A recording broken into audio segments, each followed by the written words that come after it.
네, 스마트머니의 선택 시간입니다. 자, 제가 이 자리에 좀 처음이라서 조금 버벅대고 있는데요. 자, 김종효 애널리스트와 함께 하도록 하겠습니다. 안녕하세요. 안녕하십니까? 네, 오늘 저는 처음 뵀는데요. 좀 잘 부탁드리겠습니다. 네. 자, 지금 뭐 장 상황 뭐 그렇게 좋지만은 않습니다. 이게 아무래도 뭐 중국 경제지표 부진 때문이라는 이야기가 있던데요. 자, 이 중국 경제지표 부진 원인이 뭔가요? 일단 그 지난 주말에 경제지표 두 가지가 발표가 됐죠. 첫 번째로는 중국의 이 물가지표 CPI, PPI 두 가지가 모두 발표가 되었고요. 또 한 가지는 중국의 수출입이 발표가 됐습니다. 그런데 우리도 마찬가지지만 중국도 아직까지 성장의 축은 수출이 담당하고 있는데 수출이 예상보다 좀 많이 줄어들었고 수입은 늘었습니다. 수입은 예상보다 더 많이 늘었습니다. 그러면서 이 두 가지 지표 모두 시장 예상치를 충족시키지 못했거든요. 그러니까 우리 입장에선 지금 바라고 있는 그림 뭐냐면 미국의 경제지표의 움직임이 조금 둔화가 되면서 미국이 하고 있는 테이퍼링의 속도는 조금 늦춰지기를 바라고요. 또 역설적으로 중국 경제는 좋아져서 이머징 마켓으로 다시 들어오기를 바라는 것이 어떻게 보면 한국과 이머징 마켓의 가장 좋은 그림인데 전혀 이렇지 않다라는 거죠. 유럽 경제지표, 미국 경제지표는 계속 좋게 나오고 있고 결국은 이번에 그 날씨 요소를 제외하면 미국의 경제 흐름이 여전히 좋기 때문에 테이퍼링은 뭐 전혀 줄어들지 않을 것 같고요. 그리고 중국의 경제 지표는 뭐 편차가 굉장히 심하게 나타나고 있습니다. 그래서 어떤 지표를 보면 좀 괜찮아 보이지만 어제 수출입 지표만 놓고 봤을 때는 지표상으로 봤을 때는 예상치를 크게 믿던 상황이었기 때문에 부담이 된 거죠. 먼저 준비된 그림을 보시면 이것은 실제로 발표되기 이전의 자료이기 때문에 예상치입니다. 무역 수지를 얼마 정도 예상했냐면 100억 불 예상했거든요. 흑자를. 근데 지난 1월 달에 무려 300억 불 정도의 흑자가 나왔던 것은 날짜 이동 때문입니다. 그러니까 작년과 비교해서 춘절에 날짜가 이동했기 때문에 실제적으로 1월 달에 밀어내기 수출을 많이 함으로 인해서 1월 달에 워낙 이제 무역 수지가 좋았다.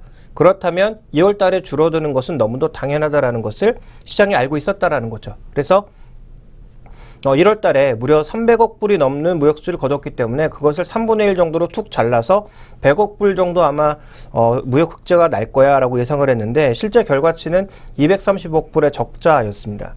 그러니까 무려 이제 편차가 한 300억 불 가량이 난 거죠. 해관총수에서 지금까지 추정한 그 자료에 의하면 거의 뭐 2년 만에 최저치로 내려간 상황이었고요. 그래서 날짜라든지 여러 가지 상황들을 고려한다고 하더라도 중국 수출이 부진하는 것은 사실이다. 그래서 18%가량의 하락을 보여준 것은 최근에 뭐 유럽 경기가 좋아지고 미국 경기 좋아지면서 중국의 수출도 좋아지지 않겠느냐 이런 믿음감이 있었는데 그 믿음을 좀 반하는 자료가 나왔기 때문에 오늘 중국 증시도 흔들리고 있는 것이 사실이고요. 또 하나 수입은 급증하는 모습을 보였습니다. 그러니까 중국의 전반적인 소득 수준이 올라가면서 특히 조금 비싼 내구 소비재 같은 것들을 중심으로 중국의 소비는 늘어나는 양상, 또 중국 자체적으로 공장들이 많이 생기고 과거에 이제 공장들은 경공업들, 뭐 섬유, 방적 이런 것들이 많이 들어왔지만 지금은 섬유, 방적 이런 것들은 다 중국에서 쫓겨났습니다. 임금이 안 맞기 때문이죠. 그래서 이런 것들은 전부 동남아로 옮겨갔고 최근 중국으로 들어가고 있는 공장들은 중국의 노동자들의 숙련도가 올라갔기 때문에 IT 기업들이 주로 들어가고 있거든요. 그러다 보니까 더 비싼 IT 부품들을 수입하는 경우가 많습니다. 그래서 내구 소비재라든지 자본재라든지 이런 내구재 수입으로 인해서 전반적으로 중국의 수입은 계속 늘어날 수밖에 없는 거죠. 그러다 보니까 이것이 이제 추세적으로 정착되진 않겠지만 이런 지표의 둔화 과정을 좀 두려워하고 있는 거고요. 자, 그다음에 이제 물가 발표됐다고 말씀드렸는데요. 지금 올해 중국의 성장률 목표치를 7.5%로 제시를 했고 물가의 목표치는 3.5%로 제시했습니다. 그러면 이 얘기는 뭐냐면 3.5% 정도의 물가 수준이라면 적정한 물가 수준이다라고 하는 것이고 이걸 넘어가게 되면 유동성 조절을 하든 정책적인 조절을 하겠다라는 건데 지금 현재 소비자 물가는 2%대 PPI 생산자 물가는 여전히 마이너스 수준을 기록하고 있습니다. 그러니까 준비된 그림을 보시면 전체적으로 2년째 지금 생산자 물가가 마이너스를 보여주고 있거든요. 자, 생산자 물가가 마이너스를 보여준다는 건 무엇을 의미하느냐? 뭐 여러 가지 개념을 담을 수 있겠지만 생산자 쪽에서 좀처럼 가격을 못 올린다라는 얘기입니다. 가격을 왜 못 올릴까요? 수요가 안 좋거나 아니면 공급이 넘쳐나서 이들이 스스로 공급을 조절하다 보니까 물건 가격을 못 올리게 되는 거죠. 그렇다면 이 얘기는 무슨 얘기냐면 지금 소비자 경제도 그렇게 활성화되어 있지 않지만 특히 생산자 입장에서는 공급 과잉으로 인해서 굉장히 디플레스 압력을 받고 있다라는 겁니다. 디플레 압력을 받고 있다라는 거죠. 그러면 결국은 중국의 공급 과잉 업종들 대표적으로 철강, 화학, 조선 뭐 태양광 이런 업종 내에서의 몇몇 기업들이 무너져 나가야 결국은 이 생산자 물가가 회복될 것이고 생산자 물가가 회복되어야 생산자들이 올라가는 물가를 소비자들한테 전가하면서 소비자 물가도 반등할 수 있거든요. 그리고 최근에 이제 위안화가 약세를 약간 보이고 있기 때문에 물론 폭은 제한적입니다만 이런 환율의 효과가 더해져야 수입 물가가 올라가면서 소비자 물가도 올라갈 수 있는데요. 우리는 이제 물가의 안정의 목표를 삼고 있지만 물가의 안정이라고 하는 것이 계속 낮은 물가로 가는 게 안정이 아닙니다. 한 나라의 경제 성장률보다 약간 낮은 수준에서 물가가 꾸준하게 올라가는 게 가장 좋은 거거든요. 왜냐하면 이 경제라는 게 결국 돈이 돌아야 되는데 물가가 내려간다고 생각하면 사람들이 아무도 물건을 안 산다는 거죠. 왜냐하면 좀 더 기다리면 물건값이 싸지는데 누가 사겠습니까? 투자도 마찬가지라는 얘기죠. 그러니까 경제가 순환되는 입장에서는 그 경제의 성장률을 넘어서는 것은 부담스럽지만 그 경제의 성장률만 넘어서지 않는다면 적정 수준의 물가는 필요하다라는 거죠. 그래서 우리나라 같은 경우에도 2% 내외에서 물가를 계속 조절하려고 하는 거죠. 우리의 성장률이 3%에서 4% 사이 정도를 보고 있으니까 그 정도의 이제 갭을 주면서 이제 물가를 유지하려고 하는 거고요. 중국은 7%의 성장률을 보이고 있으니까 3.5% 물가를 유지하려고 하는 건데 지금은 소비자 물가, 생산자 물가 모두 압력을 받고 있다. 이렇게 좀 볼 수가 있습니다. 그래서 이런 부분들이 모두 악재로 작용을 하면서 중국 내에서의 이 구조조정, 특히 지난 이제 금요일 날 나왔던 뉴스는 중국의 태양광, 중견 태양광 업체가 부도를 냈지 않습니까? 이런 부분들도 결국 공급과잉 업체들이 이런 식으로 쓰러질 가능성이 계속 제기가 되면서 일부 외신에서는 저는 뭐 약간 오버라고 보고 있습니다만 중국 쪽에 신용 리스크가 부각될 가능성에 대해서 굉장히 좀 크게 언급을 하고 있는 것도 오늘 전체적으로 시장에 부담이 되고 있다라고 봐야 될 것 같습니다. 네, 일단 뭐 지금 중국 경제지표 부진의 어떤 이 영향이 지금 좀 시장에 좀 악영향을 미치고 있는 것 같은데요. 일단 뭐 두 가지로 좀 요약을 해봤습니다. 뭐 수출입이 예상보다 좀 큰 폭으로 악화됐다라는 점, 또 생산자 물가가 하락했다라는 점 등이 지금 현재 지수에 조금 악영향을 주고 있는 것 같습니다. 자, 어쨌거나 이 중국 경제지표 부진의 원인을 좀 짚어봤고요. 자, 이 중국 무역 부진, 이 특히 좀 경쟁력이 떨어지는 이 소재 산업에 대한 투자 전략은 어떻게 저희가 좀 잡는 게 좋을까요? 과거부터 우리가 꾸준하게 생각했던 게 뭐냐면 중국 관련주를 꼽으라면 계속 뭐 소재주, 대표적으로 철강, 화학 뭐 이런 것들 꼽았거든요. 그랬죠. 그런 구시대적인 사고는 이제 좀 버려야 되겠죠. 그래서 더 이상 이제 소재주와 철강주가 중국 관련주라고 보시면 안 될 것 같고요. 그리고 중국이 좋아진다고 해서 이들 종목이 올라간다라는 생각도 낡은 생각인 것 같습니다. 물론 정말 장기적으로 산업 자체가 좋아진다면 올라가겠지만 대표적으로 소재업종 같은 경우는 경쟁력이 중국 대비해서 계속 떨어지고 있거든요. 그러니까 준비된 그림을 보시면 우리가 중국으로 수출하고 있는 이 소재 산업의 수출과 수입이 모두 증가하는 양상이지만 최근 3개년간을 보면 수출도 줄고 있고 수입도 줄고 있습니다. 그리고 지금 전체적인 움직임을 보시면 또 하나 드러나는 특징은 뭐냐면 2000년도와 비교해 봤을 때 석유화학 업종 전혀 줄지 않았는데 철강 업종은 많이 줄어들었습니다. 대표적으로 중국에서 또 지금 가장 공급 과잉에 시달리는 것이 철강 업종이거든요. 그러니까 이런 쪽의 전반적인 움직임, 산업적인 변화가 나타나면서 부담을 받고 있는 것이 사실이고요. 또 하나 지금 한국과 중국의 소재 산업의 수출 경합도를 보시면 이게 만약에 1까지 올라가게 되면 중국과 한국의 기업 경쟁력은 똑같다라는 의미인데 아직 0.5 정도의 수준이니까 중국 대비해서는 우리나라가 그래도 비교적 강한 모습을 보여주고 있다. 이렇게 봐야 될 것 같은데요. 자, 이것은 여러 가지 품목을 모두 포함했을 때 그렇습니다. 실제로 각 품목별로 나눠보게 되면 실제로 1차 금속 쪽이라든지 일부 화학 업종이라든지 비금속 쪽, 섬유 업종 이런 쪽은 모두 0.8 정도의 수준에 가 있기 때문에 거의 중국과의 경쟁력이 사라졌다라고 봐야 될 것 같고요. 그나마 조금 유지되고 있는 것은 일부 화학 업종 내에서도 뭐 파라자일렌이라든지 그다음에 부타디엔 같은 정말 일부 제품들만의 경쟁력이 현재 중국 대비해서 비교적 낮게 유지되고 있는 것입니다. 그러니까 이것들을 평균 내니까 지금 0.5 정도의 수준이라서 뭔가 괜찮아 보이지만 품목별로 보면 이미 중국 대비해서 경쟁력을 날려버린 그런 이 품목들이 너무 많다라는 것을 우리가 좀 살펴볼 필요가 있을 것 같고요. 그래서 이것을 각각 살펴볼 때 우리가 저준위, 중저위, 중고위 이런 식으로 나누게 되는데 실제로 우리나라의 최근에 이제 수출을 보시면 드러나는 특징은 대부분 중고위 제품들을 중국에 수출하고 있는데요. 수입하고 있는 쪽의 변화는 중국에서 이제 무엇을 수입하고 있느냐? 중저위까지는 우리가 중국에 많이 내주면서 오히려 우리나라가 수입을 하고 있습니다. 그러면 이제 중고위 제품 쪽에서도 중국의 경쟁력이 조금씩 올라오고 있는 상황이기 때문에 네. 죄송합니다. 이제 가격 경쟁력으로 보자면 중고위 제품 쪽에서 만약에 중국이 빠르게 우리나라 화학업체들을 추격할 경우에는 더더욱 매력이 떨어진다는 얘기가 되겠죠. 그래서 전체적으로 지금 소재 산업의 움직임, 뭐 철강업종은 공급 과잉 때문에 말할 필요도 없고 화학업종에 대해서도 일부 제품을 제외한다면 정말 특화되어 있는 일부 특정 산업을 제외한다면 석유화학, 정유 쪽에서도 경쟁력을 많이 상실하고 있다. 그렇다면 우리나라 정유업체들, 석유화학업체들이 해외 쪽을 빨리 파고든다든지 아니면 신소재 쪽으로 빠르게 사업 분야를 전환을 해서 뭔가 특수한 쪽으로 빨리 나가지 않는다면 결국은 중국 업체 대비해서 가격 경쟁력도 밀릴 수밖에 없다.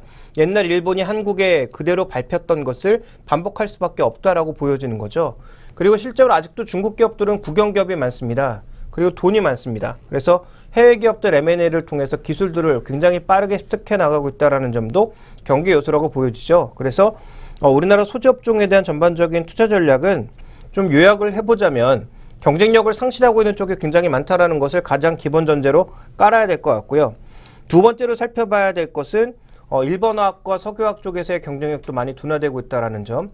다만 철강업종에 대해서는 중국 쪽이 강력한 구조조정을 하고 있는 만큼 중국 쪽에서의 철강 가격의 반등을 하고 중국의 철강 공급량이 해외 쪽으로 줄어든다면 국내에서 철강 가격 반등으로 인해서 단기적인 수혜 정도는 나타날 수 있는데 이것이 이제 추세적으로 이어나가기 위해서는 굉장히 어렵기 때문에 여전히 이들 종목에 대해서는 탄력적인 반등을 노린 전략보다는 짧은 반등을 노린 이 트레이딩 정도의 전략 정도가 유효하지 않을까. 그래서 정말로 이제 보유 홀딩 관점으로 장기 매수 관점으로 가려면 포스코 같은 종목 사가지고 한 3, 4년 기다릴 생각이라면 모르겠지만 그런 상황이 아니라면 제가 보기엔 철강업종, 화학업종에 대해서는 여전히 트레이딩 정도의 제한적인 투자 전략이 유효하다고 보고 있습니다. 네, 제가 어릴 때만 하더라도, 이 메이드 인 차이나 이러면 상당히 좀 중국 시장 자체를 좀 얕보는 경향이 좀 있었어요. 근데 이미 다 옛날 얘기가 된 거겠죠. 이 중국 산업 자체가 상당히 이제 많이 바뀌고 변하고 또 이 발전을 하면서 이 좀 IT 산업이나 이쪽으로도 이제 상당히 발전이 많이 되어가고 있는데 그렇기 때문에 이 중국 소재 산업에 대한 투자 전략 자체를 좀 새롭게 바꾸셔야 할 필요가 있는 것 같습니다. 자, 특히나 지금 철강 이야기도 나왔었는데 철강은 과거에는 이 중국 시장에 그 위기가 오면 우리한테 대표적인 수혜 업종으로 손꼽혔었는데 일단 철강은 지금 단기적인 수혜로 좀 가닥을 잡아보시는 게 좋을 것 같습니다. 그렇기 때문에 좀 트레이딩 같은 좀 제한적인 이 투자 전략으로 좀 접근을 하시는 게 좋을 것 같습니다. 자, 이 중국 무역 부진에 따른 이 소재 산업에 대한 투자 전략 이야기를 좀 나눠봤고요. 자, 그렇다고 한다면 이 여러 가지 지금 소재 산업에 대한 투자 전략 이야기를 해주셨지만 자, 그렇다면 우리가 상대적으로 우위를 갖고 있는 그런 부품 산업의 투자 전략은 어떻게 잡는 게 좋을까요? 그러니까 우리나라의 80년대와 중국이 지금 똑같이 가고 있다라고 보시면 되죠. 그러니까 우리나라도 처음에 경공업부터 경쟁력을 발휘하기 시작해서 한때 우리나라의 프로스펙스라고 하는 브랜드가 지금도 아주 저가 브랜드는 아닙니다만 한때는 굉장히 대단한 브랜드로 얽혀 있었던 적이 있죠. 네. 그 시작이 어디였냐면 부산이라든지 이런 항구 도시부터 시작을 해서 신발 산업이 해외에서 OEM 받았던 것들로부터 시작을 해서 계속 기술을 발전시켜 나간 거거든요. 근데 조금 지나서 경쟁력 없어지니까 공장 해외로 다 갔고요. 이런 국제 상사 같은 기업들도 망해버렸고요. 그런 과정을 겪다가 우리나라에 이제 들어왔던 기업들이 포스코라든지 국영 기업을 중심으로 해서 포스코, 유공 이런 것들이 점점 커서 지금 SK그룹으로 발전을 하고 그 다음에 이제 포스코가 그때는 이제 포항제철이었습니다만 지금은 포스코라는 기업으로 거듭났고 이런 식으로 갔거든요. 중국도 마찬가지라는 거죠. 그러니까 지금 현재 구간에서 중국은 단순하게 이 경공업 단계를 넘어서 중공업 단계로 가고 있는 상황이고요. 그 어떤 변화의 시점에 있는 거죠, 중국이 지금. 이제 중공업에서 더 한 단계 이제 IT 쪽으로 나아가려고 하는데 중국은 이제 돈이 많고 지금은 과거 대비해서 정보의 발전 속도가 빠르다 보니까 중국은 지금 IT와 중화학공업을 동시에 발전시키고 있다라고 해도 과언은 아니고요. 또 일부 산업들 중에서 항공우주 산업 같은 경우에는 이미 한국을 훨씬 더 앞서가고 있다라고 봐야 되겠죠. 네. 그래서 그런 측면에서 본다면 이제 중국에서 지금 빠르게 움직이고 있는 부분들을 우리가 점검해 볼 필요가 있을 것 같은데 완제품 쪽에서의 경쟁력은 이미 한국이 상실했습니다. 그래서 실제적으로 그 완제품에 들어가는 부품 쪽의 경쟁력도 조금씩 잠식해 들어가고 있는 상황이지만 특수한 제품들 같은 경우에는 중국이 아직도 우리나라를 뛰어넘을 수 없는 게 많거든요. 그러니까 그런 측면의 종목군들을 살펴봐야 될 것 같은데요. 몇 가지를 점검해 보면 지금 부품 소재 전체 수출입 추이를 보시면 분명히 이 수출 쪽은 늘고 있고 수입 쪽은 감소하고 있습니다. 그러니까 이런 관점에서 뭐가 늘고 뭐가 줄어들었는지를 좀 더 정확하게 나눠보면요. 소재는 별 변화가 없습니다. 수입에서 약간 감소가 있었지만 수출 쪽에서는 큰 변화가 없거든요. 근데 부품 쪽은 꾸준히 계속 증가하는 모습을 나타내고 있다는 거죠. 수출이요. 그래서 이런 차이를 본다면 확실히 소재 쪽보다는 부품 쪽의 메리트가 좀 더 있는 것이 확실하다라고 봐야 될 것 같고요. 자, 특히 지역별로 봤을 때 수출, 수입 모두 중국이 차지하는 비중이 그 어느 지역보다도 높다라는 거죠. 특히 수출 쪽에서 부품이 차지하는 그 비중이 무려 34%. 2014년 들어서 작년 상반기까지 얘기고요. 그다음에 수입에서 차지하는 비중도 26%가 되고 있다는 겁니다. 그래서 중국이 그만큼 중요해졌다는 것이고, 그렇다면 우리가 몇 가지 부품주에 대해서 또 요약을 해볼 필요가 있을 것 같은데요. 먼저 무엇이 필요하느냐? 경쟁력이 높아서 다른 글로벌 기업과 충분히 중국 내에서 경쟁이 가능한 정도의 기술력을 확보한 기업, 그리고 이미 중국에 진출해 있어서 추가적인 중국 진출 비용이 들지 않는 기업, 뭐 이런 기업들을 선정해 나가야 된다는 거죠. 그런 측면에서 본다면 대표적인 그룹이 현대차 그룹. 현대 벌써 3공장까지 짓고 있고 4공장 얘기도 나오고 있지 않습니까? 그리고 4공장을 지금 당장 짓지 않는다고 하더라도 추가적인 공장 라인의 증설 가능성은 계속 언급이 되고 있고요. 아무리 지금 중국이 뭐 스모그 잡겠다 어쩌고저쩌고 하고 있지만 늘어나는 자동차 수요를 막을 수는 없습니다. 제한할 수는 있겠죠. 그렇지만 막을 수 없다라는 관점에서 이 중국의 자동차 수요는 올라갈 수밖에 없는데, 뭐 물론 돈 많은 사람들이야 현대차보다는 외제차 선호하겠지만 일반적인 사람들에게는 위에 둔과 같은 중국 특화 모델들이 충분히 먹히고 있다는 입장에서 현대차 자체도 좋지만 현대차 안에 들어가는 부품들, 그리고 현대차 안에 부품이 들어가서 경쟁력을 확보하면서 현대차 위에 다른 기업에도 납품을 하고 있는 그런 기업들을 찾아볼 필요가 있겠는데요. 대표적으로 현대모비스, 현대차에 모듈을 납품하고 있지만 최근 들어서는 크라이슬러에도 모듈을 납품하고 있습니다. 그리고 만도 같은 경우에는 전장 부품들을 만들어내고 있는데요.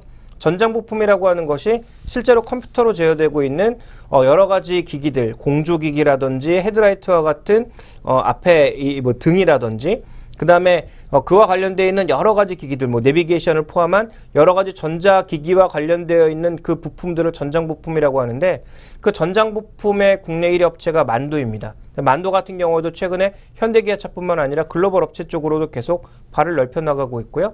대표적으로 대주주가 외국 기업인 한라비스테온 공조, 뭐 이런 기업들이 저는 좋지 않나라고 보고 있고, 현대차가 추가적으로 공장을 넓혀 나간다면 현대차 그룹 내에서 공작기계를 담당하고 있는 현대비아 같은 것들도 나쁘지 않다라고 보고 있습니다. 또 그리고 중국이 적어도 3년 이내에 절대 우리나라를 쫓아올 수 없는 산업 중에 하나가 반도체죠. 왜냐하면 반도체는 미국, 일본, 한국이 이미 모두 시장을 다 갈라먹었습니다. 특히 한국이 하이닉스와 삼성전자의 지분 합치면 70%거든요. 그러니까 결국은 메모리 반도체 쪽에서는 한국이 독과점 시장을 완전히 장악했기 때문에 중국이 정말 비싼 돈 들고 와서 지금 하이닉스의 시가총액 한 2배 정도 두고 SK그룹에서 사간다면 모르겠습니다만, 뭐 그런 공격적인 매수가 아니라면 중국이 메모리 반도체 쪽에서 진입하기도 어렵고, 진입해봐야 기술력 차이가 워낙 많이 나서 쫓아오기가 쉽지가 않습니다. 그런 관점에서 본다면 IT 쪽에서는 우리가 적어도 반도체, 메모리 반도체 쪽의 그 경쟁력은 앞으로도 높아질 수 있다.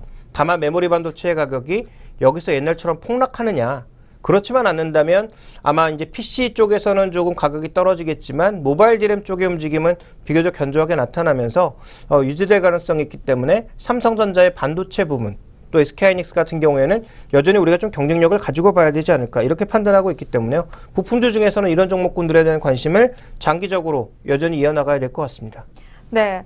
뭐 부품 산업은 일단 이 한국이 조금 더 중국에 비해서 조금 우위를 점하고 있는데, 이 부품 산업의 투자 전략을 좀 짚어봤습니다. 자, 그러면서 지금 상당히 많은 종목을 좀 짚어주셨는데요. 한 번만 더 이 종목들, 저희가 어떤 종목에 좀 집중을 해야 하는지 그 종목들을 다시 한 번만 좀 정리를 해주시죠. 네, IT 쪽에서는 메모리 반도체 업체 SK하이닉스와 삼성전자고요. 그다음에 자동차 쪽에서는 만도, 현대모비스, 현대비아 같은 종목군들이 상대적으로 견조할 것 같고요. 아까 말씀드리지 않았습니다만 석유화학 쪽에서 굳이 종목을 찾는다면 뭐 한국타이어 같은 종목들, 이런 종목군들이 상대적으로 좀 우위를 가지고 있다라고 보고 있고, 화학업종 내에서는 LG화학 같은 종목군들이 그래도 신소재 쪽에 개발을 많이 하고 있기 때문에 그와 관련된 기대감을 좀 가져가야 될 것 같습니다. 네, 지금 그 앞부분에서는 조금 짚어주시지 않았던 종목까지 좀 짚어주셨는데요. 이 한국타이어와 또 그리고 어떤 종목이 있었죠? LG화학. 네, LG화학 이 종목들까지 좀 관심을 좀 갖고 계속 좀 살펴보시는 게 좋을 것 같습니다. 자, 일단 이 중국 경제 지표가 좀 부진하게 나오면서 지금 국내 증시에도 좀 지수에 영향을 미치고 있는데요.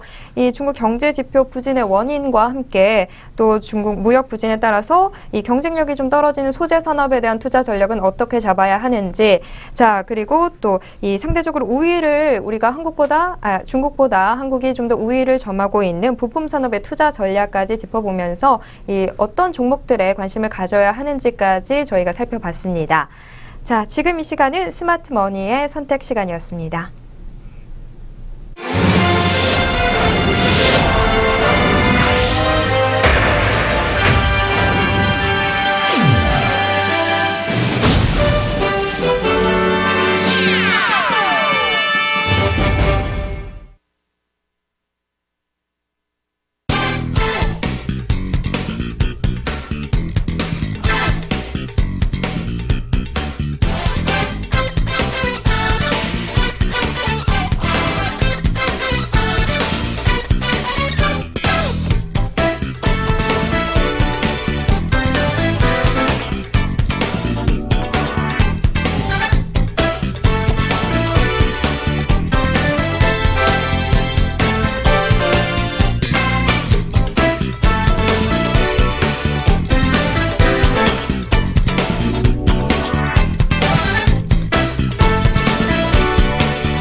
네, 지금 이 시간은 선물 전략 시간입니다. 여러분에게 선물이 되는 시간이죠. 자, 오늘은 선물 전략 매눈 전문가와 전화 연결로 또 지금 이 시각 선물 시장 상황 알아보도록 하겠습니다. 자, 매눈 전문가님 안녕하세요. 예, 안녕하세요. 네, 자, 지금 선물 시장 흐름은 좀 어떻게 진행이 되고 있나요? 전체적으로 그 선물 쪽에서 외국인이 간만에 이제 1조 원이 넘는 매도 금액을 보이고 있습니다. 아마 장 초부터 이어진 선물 매도 금액의 이 강화가 이 마이너스 권역으로 눌러진 베이시스 따라서 이 프로그램 매매도 같이 이제 엮어서 비차익 매매나 차익 매매 자체가 전체적으로 매도로 잡히는 가운데 외인의 선물 매도세가 꾸준히 강화되다 보니까 그러면서 이 외국인과 기관이 이 몸통인 현물에서도 같이 동반 매수를 해준다거나 이랬으면은 어느 정도의 이 하방 경직성이나 적어도 어느 정도의 그 그 기준선마다 방어적인 면을 좀 만들어줬을 텐데 동반 외국인과 기관이 몸통인 현물마저 동반 매도를 하면서 외국인의 이 큰 1조 원이 넘는 선물 매도세가 같이 겹치다 보니까 뭐 오늘 같은 경우는 30분 봉상 지수 선물이 원외의 하락으로 반등 없이 계속 밑으로 하락하는 모습을 지금까지는 어쨌든 확인할 수 있었습니다. 네. 뭐 지금 주식시장 자체도 조금 힘겨운 모습 이어나가고 있는데 선물시장도 상황이 그렇게 막 좋은 상황은 아닌 것 같습니다. 자, 그렇다면 지금 외국인의 선물과 옵션의 수급 현황은 어떤지 좀 말씀해 주시죠.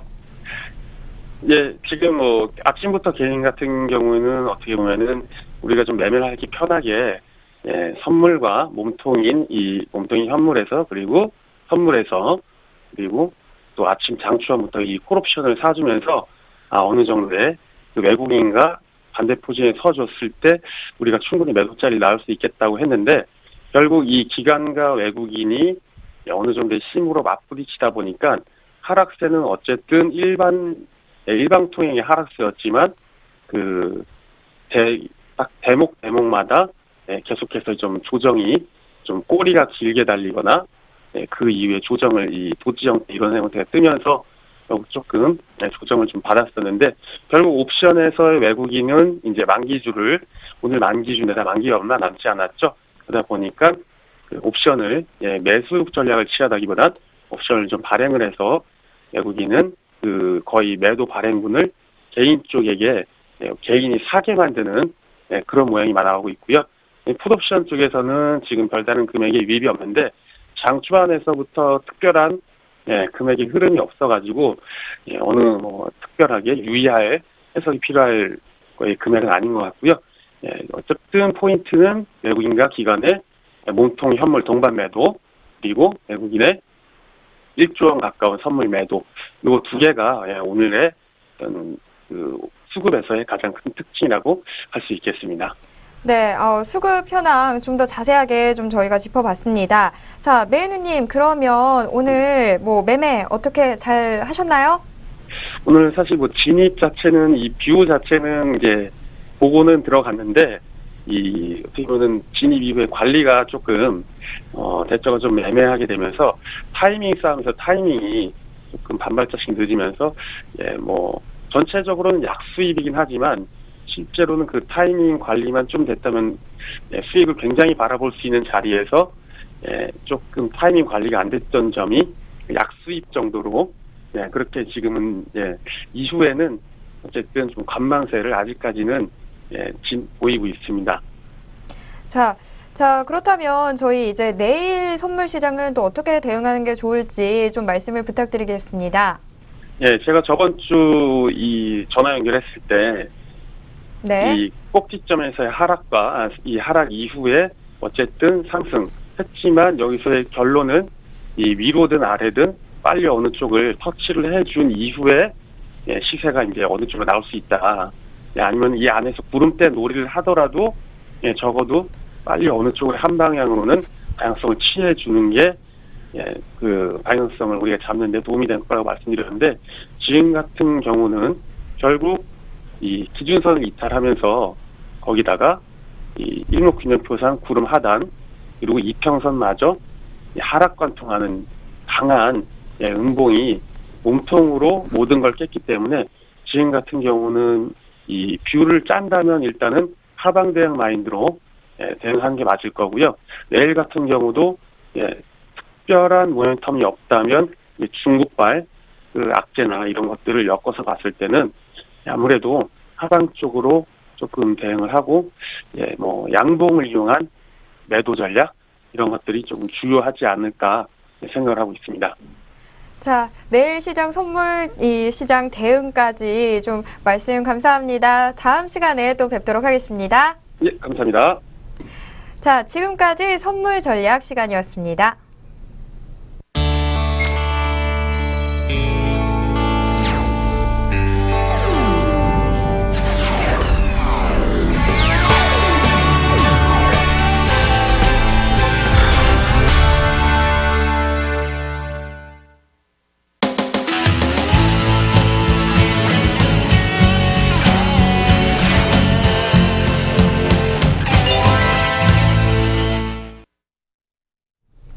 자, 선물이 되는 선물 전략 시간까지 가져봤고요. 다시 김종효 애널리스트와 함께 하도록 하겠습니다. 자, 김종효 애널리스트, 자, 이제 종목 좀 알아봐야죠. 네. 자, 오늘 어떤 종목부터 저희가 좀 알아보는 게 좋을까요? 최근에 이제 신고가를 내는 종목은 계속 신고가에서 머물고 있고요. 그 외 종목군들은 굉장히 약합니다. 미국도 마찬가지예요. 미국 시장 매일 올라간다고 우리도 미국처럼 움직였으면 좋겠다라고 말씀하시는 분들은 굉장히 무언가 착각하시는 겁니다. 미국도 다 좋은 것 같지만 다우지수 지금 이끌고 있는 종목은 4-5종목이 안 됩니다. 나머지 종목군들은 모두 횡보하거나 오히려 하락하고 있고요. 그 다음에 나스닥 지수도 마찬가지입니다. 좋은 종목이 계속 신고가라면서 지수 자체를 이끌어주고 있는 모습인데요. 제가 유민영 앵커 있을 때 여러 번 설명드렸습니다만 우리나라는 시가총액 방식이어서 삼성전자, 현대차가 올라야 지수가 올라가지만 미국은 절대 주가가 높은 종목이 올라가면 지수가 올라갑니다. 그래서 걔네는 주가 평균 방식이거든요. 그러니까 우리말로 좀 더 쉽게 말씀드리면 100만 원짜리 종목군들이 올라가야 미국 시장은 좋아 보이는 거고요. 우리나라는 삼성전자와 현대차가 올라가야 되는 겁니다.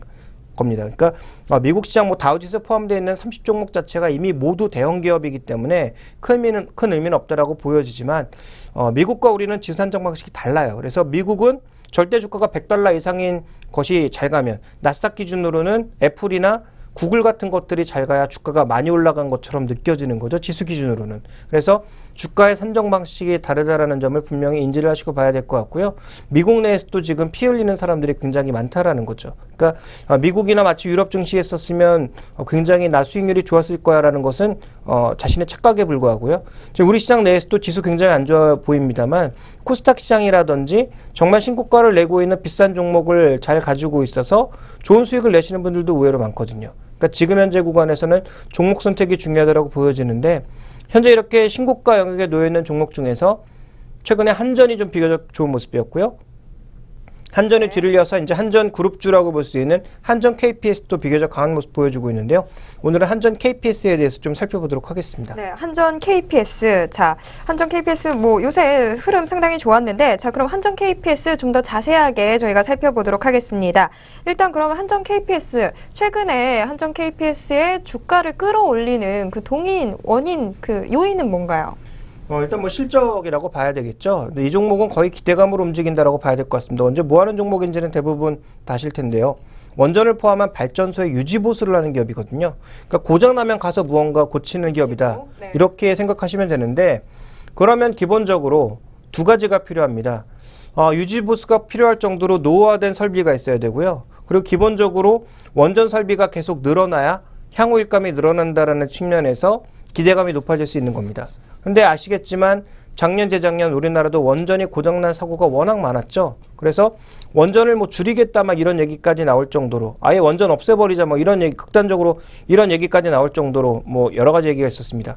물론 환경만 생각한다면 원전 줄이는 게 맞겠죠. 그렇지만 뚜렷한 대안이 없기 때문에 이것은 또 현실적으로 맞지 않는 정책이라고 판단을 해서인지 정부 쪽에서는 또 정책을 틀고 있다 보니까 한전이 움직이기 시작했고 한전 KPS도 움직이기 시작했고 그러다 보니까 정책이 움직이면서 원자력 설비 투자도 앞으로 늘어날 것으로 예상을 하고 있습니다. 준비된 그림을 보시면요. 네. 자, 2012년과 2013년 넘어가는 구간에서 처음으로 원자력 매출이 하향했고요.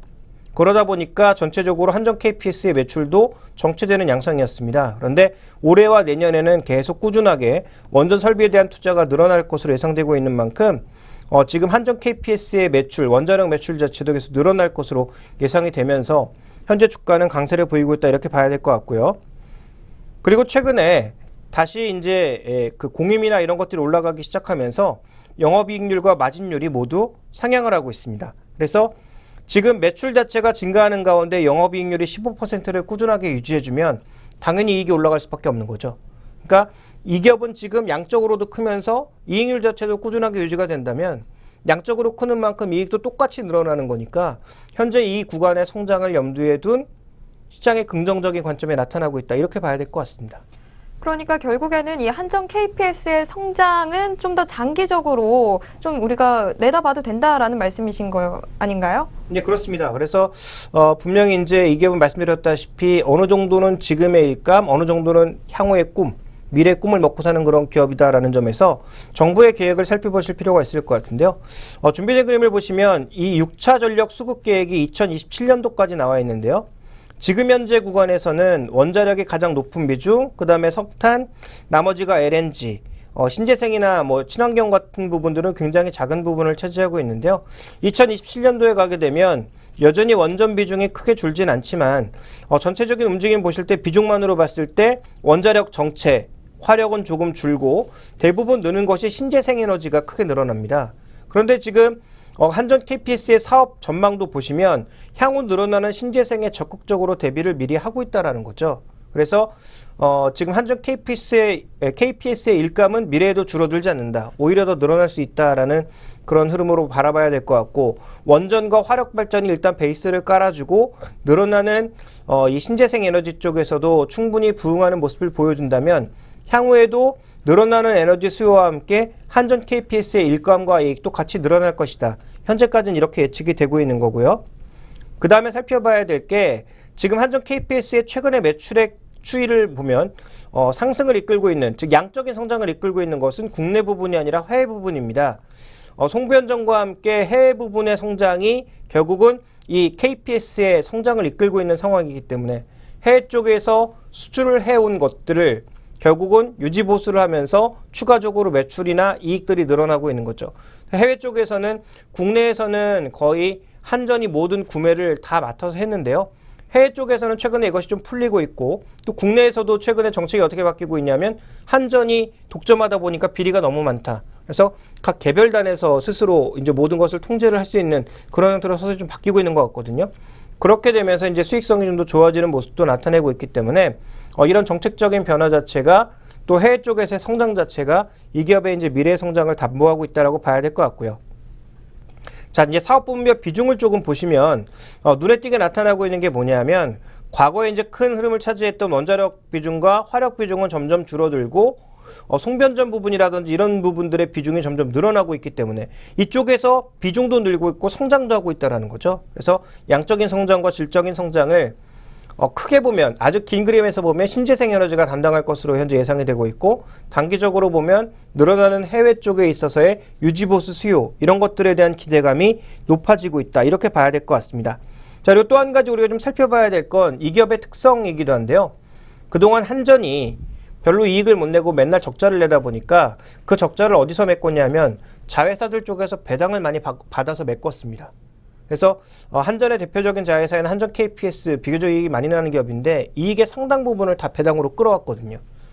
그런데 이제 배당 성향은 2011년도에 최고점을 찍고 서서히 좀 줄어들고 있는 그런 양상. 배당 성향이라고 하는 게 총 순이익에서 얼마만큼 배당으로 가져가느냐가 이제 배당 성향이라고 보여지는데 2011년도엔 너무했죠. 총이익의 75%를 한전이 가져가 버렸습니다. 그렇지만 그게 이제 45% 정도까지 줄어들기는 했는데요. 어쨌든 이익 자체가 늘어나다 보니까 이익 자체 늘어나는 것에 비해서 배당 성향은 낮추더라도 충분히 많은 금액을 한전에서 가져가게 되는 거죠. 근데 그럼에도 불구하고 이 종목이 그만큼 배당을 많이 하고 있다는 건 이 주식을 투자하고자 하시는 분들이 어느 정도의 적정한 수익률만 준다면 배당 투자 명목으로도 충분히 투자할 수 있다는 것을 의미하는 거고요. 현재 이 종목의 그 현재 주가 기준으로 봤을 때 올해 배당액이 1,500원이 만약에 넘어간다면 거의 3%, 2% 후반대 정도의 수익률이기 때문에 1년치 예금의 이자와 거의 비슷하다라는 거죠. 그렇다면 현재 주가가 하락했을 때는 이 정도의 배당을 기대하는 사람들의 저가 매수가 들어올 수 있다는 관점에서 아래쪽이 비교적 탄탄하다는 걸 살펴볼 필요가 있겠고요. 두 번째로는 또 그림을 보시면 순연금이 점점 늘어나고 있습니다. 순연금이 늘어난다는 얘기 뭡니까?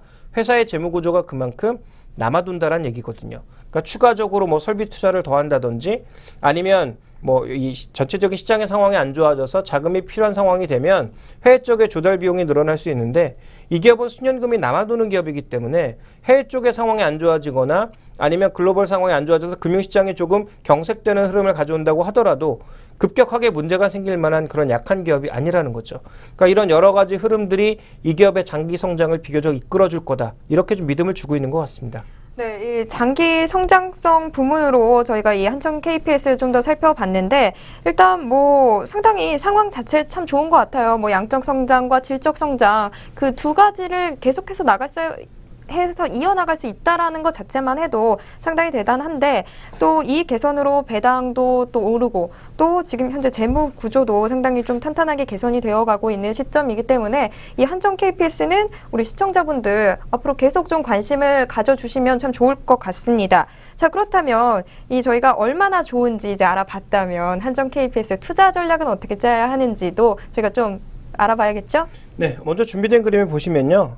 이 기업의 PR 밴드, 장기 PR 밴드를 보실 필요가 있겠는데 지금 이것이 12개월 선행한 겁니다. 그러니까 무슨 얘기냐면 올해 끝까지 날 이익을 미리 다 계산을 해서 PR 밴드를 만들어 놓은 건데요.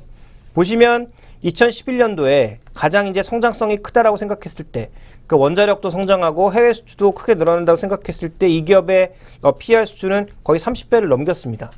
그렇지만 원전 사고도 나고 일본에서 또 사고 나면서 결국은 원전에 대한 기대감이 크게 꺾였고 해외 수주도 예상만큼 안 됐고 MB정부에서 추진했던 여러 가지 원전 수주는 비교적 부풀려진 것들이 많았기 때문에 그 거품이 꺼지는 과정에서 주가도 폭락을 했죠. 그렇지만 바닥을 다져 나가다가 최근 들어서의 분위기는 다시 원전을 짓는다라는 관점에서 주가가 반등하고 있습니다. 근데 제가 아까 분명히 말씀드렸지만 이 기업은 노후화된 설비에서 얻는 기본적인 이익, 그리고 앞으로 원전이 더 만들어지기 때문에 걷어갈 수 있는 이익. 근데 걷어갈 수 있는 이익은 항상 변수가 존재하기 마련입니다. 그리고 또 한 가지, 정부의 정책은 지금 분명히 정부 쪽에서는 원전을 앞으로 늘려나가겠다라고 했고 2027년도까지 전력 수급 계획을 짰습니다만 이걸 중간에 누가 어떻게 틀어버릴지는 아무도 모르는 거거든요. 그러니까 다음 정권에서는 이미 계획을 이렇게 세워놨지만 이 계획은 현실과 맞지 않으니 이렇게 고치겠다라고 하면 이 종목은 그대로도 그 피해를 안고 갈 수밖에 없습니다. 그러니까 정책과 관련된 변동성이 너무 많거든요. 그러면 적절한 가격의 기준선이 필요하다고 판단하고 있는데 그것을 우리가 가장 알기 쉽게 얘기하는 건 시청자 여러분들께는 가격이 되겠죠. 그렇지만 이 기업의 이익이 바뀌고 있기 때문에 가격으로 얘기하는 것은 전 아무 의미가 없다고 생각하고 있습니다. 그렇다면 PR 기준으로 한 20배 정도가 저는 기준선이라고 보고 있는데요. 이 기준선을 넘어가게 되면 저는 이 기업의 여러 가지 성장성을 고려한다고 하더라도 적정 가격 수준을 넘어서고 있다고 판단합니다. 현재 지금 18배 정도 수준은 17배에서 18배 수준에서 오가고 있는데요. 만약에 추가적으로 더 반등을 해서 가격 기준으로 한 74,000원 정도를 만약에 넘어간다면 제가 생각하는 PR 20배 정도의 수준을 넘어가는 거거든요. 그러니까 저는 그 이상의 가격에서는 전혀 살 필요도 없고 살 매력도 없다라고 보고 있습니다. 그래서 그 아래의 가격이라면 또 현재처럼 계속 조정을 받는다면 조정 시에 어느 정도의 조정을 이용한 저가 매수는 가능하겠지만 반등을 강하게 해서 뭐 74,000원 이상으로 간다면 적어도 추격 매수 정도는 중지를 하고 언제쯤 팔아야 되는지를 고민해야 되는 시기가 아닌가. 그래서 이 종목에 대해서는 다소 좀 복잡한 투자 전략이 되겠지만 PR 20배를 기준으로 매수와 매도를 전략을 확실하게 좀 바꿔야 된다는 것을 말씀드리고 싶고요. 아직까지는 도망가기보다는 조정 시의 매수 관점이 맞지 않나라고 보고 있습니다. 지금 지금 한전 KPS 투자 전략 좀 들어봤는데 솔직히 조금 복잡했던 것 같아요. 자, 그런데 일단 기준선 자체를 PR 20배로 그 기준선을 좀 잡고 이 20배의 이 넘어가느냐, 이 아래로 되느냐, 뭐 이거에 따라서 전략을 아주 빠르게 좀 바꾸셔야 할 것 같습니다. 자, 이 한전 KPS까지 저희가 좀 살펴봤고요.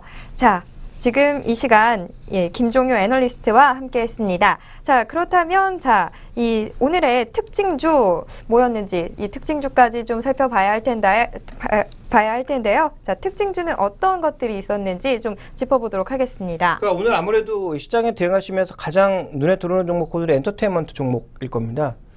지금 SM도 급등하고 있죠. YG 급등하고 있죠. 뭐 YG는 뭐 사이버기 때문에 그런다고 치더라도 오늘 뭐 CJENM을 포함해서 JYP 엔터테인먼트까지 전반적으로 지금 뭐 키스트를 포함한 대부분의 엔터테인먼트 종목군들이 모두 급등하고 있습니다. 큰 틀에서 보면 분명히 성장하는 사업이면 분명합니다. 분명히 이제 산업이 커질 것 같고요. 또 내수가 성장하는 과정에 있어서 어찌 보면 가장 크게 키울 수 있는 사업이 엔터테인먼트라고 보여지죠. 그래서 현재 미국 시장에서도 보면 넷플릭스, 디즈니, 컴캐스트 이렇게 미디어 관련주 종목군들이 굉장히 시세 흐름이 좋거든요. 타임워너 같은 종목들도 마찬가지고요. 그런 측면에서 보면 우리나라 시장의 종목군들도 이제 중국 매출이 더 가시화되고 있는 종목이 많다라는 거죠. 그동안 SM, YG 뭐 굉장히 뭐 해외 진출 많이 했다. 해외 쪽에 인기 많다라고 했지만 실제로 벌어들이는 이익의 거의 70-80%는 일본 콘서트에서 왔습니다. 근데 일본 콘서트 일정이 틀어지면 바로 이익이 급락하거나, 아니 예를 들어서 빅뱅이 이제 주 매출처인데 빅뱅이 예를 들어서 누가 사고 쳐서 활동 못하면 기대했던 이익의 절반으로 확 깎여버리는 그런 모습이 지금까지 계속 반복해서 나타났거든요. 그래서 뭐 기사에서 많이 보셨겠습니다만 YG와 SM의 실적을 과연 믿을 수 있느냐, 이게 실적 추정치하고 항상 너무 큰 갭을 벌리니까 항상 그런 부분들을 보여왔는데요. 이제는 중국도 진출한다라는 거죠. 뭐 예를 들어서 이제 SM 같은 경우에는 엑소라고 하는 이 보이그룹을 있죠. 이제 중국에 진출을 시키고 있고, 그 외에 이제 다른 그룹들도 계속 글로벌 투어를 돌면서 중국 시장 쪽에서 이제는 알리는 정도가 아니라 돈을 벌어오는 단계로 서서히 전환되고 있고요. 또 하나 이제 SM 같은 경우 SM CNC를 통해서 드라마라든지 아니면 NC 라인업이라든지 굉장히 좀 다양한 그런 컨텐츠군을 갖춰 나가고 있는 상황이고요. 또 이제 엑소나 이런 여러 가지 그 자사의 아티스트들을 이용한 부가 사업들, 그러니까 이런 것들도 별로 돈이 안 될 것 같지만 이게 정말 세계에 알려지면 알려질수록 돈이 되는 알짜 사업이거든요. 그래서 뭐 솔직히 저는 전혀 이해를 못 하겠습니다만 엑소의 멤버가 그려져 있는, 캐릭터 그려져 있는 면티 한 장에 8만 원. 그런데도 몇 장씩 사가는 그런 소비자들.